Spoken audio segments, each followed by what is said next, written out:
प्यारे दोस्तों अस्सलाम वालेकुम। क्या हाल चाल है? ठीक हो? तबीयत सेट है? और सुनाओ, ठीक ठाक हो?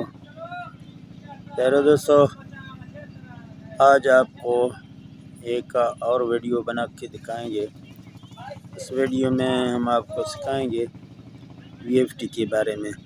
बहुत से दोस्तों ने हमसे यही सवाल बार बार पूछा है कि हम जब वीएफटी में नया कोड लगाते हैं तो हमें पता नहीं चलता कि हमारा पहले वाला कोड कौन सा है।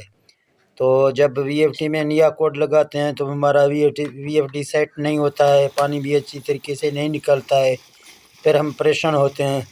तो आप उस्ताद जी ऐसा वीडियो बनाएं कि हम पहले वाला कोड अपना देखें और या उसको नोट करें कोई जगह में, फिर हम जो है ना इसका कोड दोबारा लगाएं। तो उन दोस्तों की सवालों की वजह से मैंने कहा एक वीडियो ऐसा बना के दोस्तों को देते हैं कि वो पहले वाला कोड जो होता है वो अपना कोड को नोट करें, फिर जो ना इसके बाद रिस्टोर करें अपने वीएफटी को, फिर जो ना नया कोड डालें। तो पहले वाला कोड जब आप रिस्टोर करेंगे तो सारे कोड जो ना आपके ख़त्म होते हैं, फिर जो ना कोई वीएफटी ऐसा भी होते हैं जो पहले वाले कोड से सही चल रहे हैं, बाद में लोग जो है ना छाड़-छेड़ करते हैं तो उसका कोड बराबर नहीं होता है। तो इसी के बारे में बहुत से दोस्तों ने मुझे व्हाट्सअप किए हैं और फ़ोन करके भी दोस्तों ने मुझसे यही सवाल किया है कि आप एक वीडियो ऐसा बनाएं, तफसील से बनाएं, ताकि हमको ये पता हो जाए कि हमारा पहले वाला कोड क्या है और रिस्टोर के बाद जो है ना कोड तो पहले वाला ख़त्म होता है। तो वो हम पहले से अपना नोट करें, कोई कागज़ वगैरह के साथ देखेंगे कि कितना पहले से लगा हुआ है।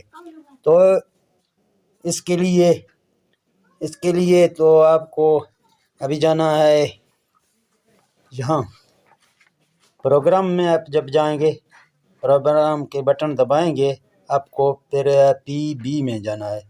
जब पीबी में आप जाएंगे तो आपको डेटा एंटर करना है। डेटा एंटर करेंगे PB00 आ जाएगा। तो PB00 आ जाएगा तो आप यहाँ PB4 में जाएंगे, ठीक है ना दोस्तों। PB4 में जाएंगे, यहाँ आप देखते हैं कि इसमें पहले से 70 डाला हुआ है। अगर आपके वीएफटी में यहाँ 80 डाला हुआ है तो यहाँ आपका जब PB4 में जाएंगे तो आपको यहाँ पता चलेगा इसका। अगर 90 है तो यहाँ 90 होगा, अगर आपका 100 है तो यहाँ 100 होगा, अगर 110 है तो पहले वाला 110 आपको नज़र आएगा। तो इसी तरह आप पहले जो है ना जाएँ पीबी, ठीक है ना। मैं अभी फिर भी आपको यहाँ दिखा देता हूँ।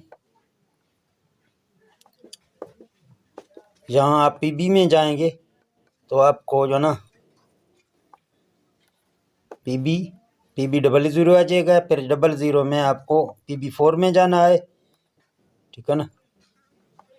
ये PB4 है, PB4 में जाना है। अभी आप देख रहे हैं इसका 70 है, तो आपको नोट करना है आपके 70 लिखा हुआ है या आपके वीएफडी में 80 लिखा हुआ है या 90 लिखा हुआ है या 85 है या 95 है या 100 है, 105 है या 110 है, इसी तरह लिखा होगा। तो उसको आप जो है एक कोई कागज़ पर अपना जो ना रखें। अभी आप देख रहे हैं मेरे वीएफडी में 70 है।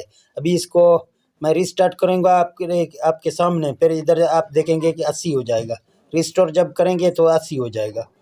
तो जहाँ हम जाते हैं रिस्टोर में, P0 में जाना होगा, हमको डेटा एंटर करना होगा, 17 होगा, फिर डेटा एंटर करना है। एक है 0 है, 0 को 1 करके फिर डेटा एंटर करना है। अभी रिस्टोर हो गया, अभी हम PB में जाते हैं।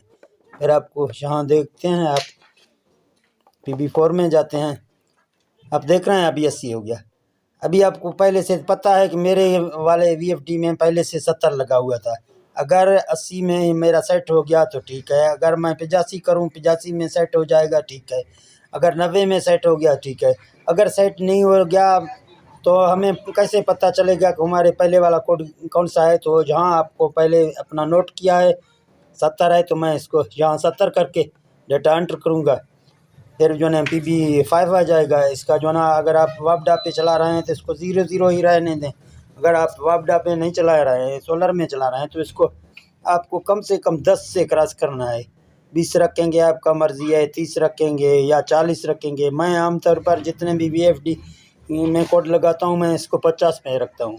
फिर आपको डेटा एंटर करना है, PB06 आ जाएगा, फिर डेटा एंटर करना है 1 आ जाएगा, फिर डेटा एंटर करना है PB07 आ जाएगा, फिर डेटा एंटर करना है। जहाँ 120 आता है कोई AVFT में 130 आता है, इसको हम बढ़ाते हैं। इसी वजह से ओवरवोल्ट का फ़ायदा होता है। एक जो है ना, जहाँ जब हम इसको बंद करते हैं स्टॉप के बटन से VFT बंद नहीं होता है, इसके लिए फ़ायदेमंद होता है।